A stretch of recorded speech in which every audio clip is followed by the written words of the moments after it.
கர்த்தருக்கு சோத்திரம். இன்றைய வேத வசனம் எரேமியா 10ஆம் அதிகாரம் 2ஆம் வசனம்.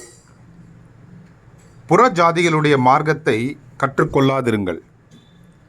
வானத்தின் அடையாளங்களாலே புறஜாதிகள் கலங்குகிறார்களே என்று சொல்லி நீங்கள் அவைகளாலே கலங்காதிருங்கள். ஆமேன். எரேமியா 10ஆம் அதிகாரம் 2ஆம் வசனம். புறஜாதிகளுடைய மார்க்கத்தை கற்றுக்கொள்ளாதிருங்கள். வானத்தின் அடையாளங்களாலே புறஜாதிகள் கலங்குகிறார்களே என்று சொல்லி நீங்கள் அவைகளாலே கலங்காதிருங்கள். ஆமேன்.